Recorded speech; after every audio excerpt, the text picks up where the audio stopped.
कृषी मालक शेत माझं स्वप्न. नमस्कार शेतकरी मित्रांनो. मी प्रदीप स्वागत करतो अजून एका नवीन व्हिडिओमध्ये. शेतकरी मित्रांनो, आता डिसेंबरचा महिना चालू आहे. डिसेंबर महिन्यात जानेवारी महिन्यामध्ये बऱ्यापैकी शेतकरी बांधव हे भाजीपाला पिकाची लागवड करत असतात. त्यामध्ये जे मोस्टली येतो, आता हा जो परिसर आहे, हा घोटी परिसर आहे. घोटी परिसरमध्ये भात लागवड किंवा भात काढणी झाल्यानंतर बऱ्यापैकी भाजीपाला पिकाची लागवड होते.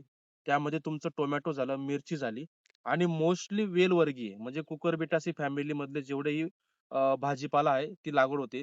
तुमचं काकडी झालं, कारलं झालं, वाल झालं, अशा अनेक भाजीपालाची लागवड होते. तर शेतकरी मित्रांनो, काढणी झाल्यानंतर बऱ्यापैकी जमिनीची म्हणजे परिस्थिती थोडीशी डगमगलेली असते.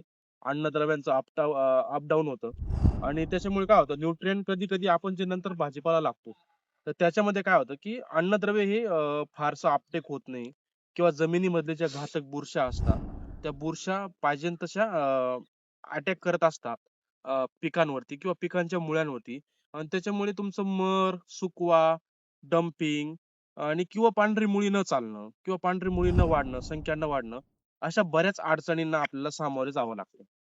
तर ह्या अडचणी का होतात, की भात लागवड झाल्यामुळे पूर्ण पाण्याचं शेत असतं आणि पाण्याच्या शेतामुळे ज्या वाईट बुरशी जेवढ्याही असतात, ज्या घातक असतात पिकासाठी, तर त्या पिकाला घातक ठरत असतात. पिकांची मर असते आणि मर झाल्यामुळे काय होतं, की आपण जे नंतर लागवड करतो किंवा जिथं मर झाली, तिथं नवीन आपण रोप लागवड करतो. तर यांची जी सायकल असते, बॅलन्सिंग असतो, बॅलन्सिंग बिघडतो. काही झाड खूप मोठं होऊन जातं, काही झाड खूप छोटं होऊन जातं. मग न्यूट्रिएंट मॅनेजमेंट किंवा स्प्रे किंवा कुठलीही फवारणी करताना आपल्याला खूप अडचणी येत असतात.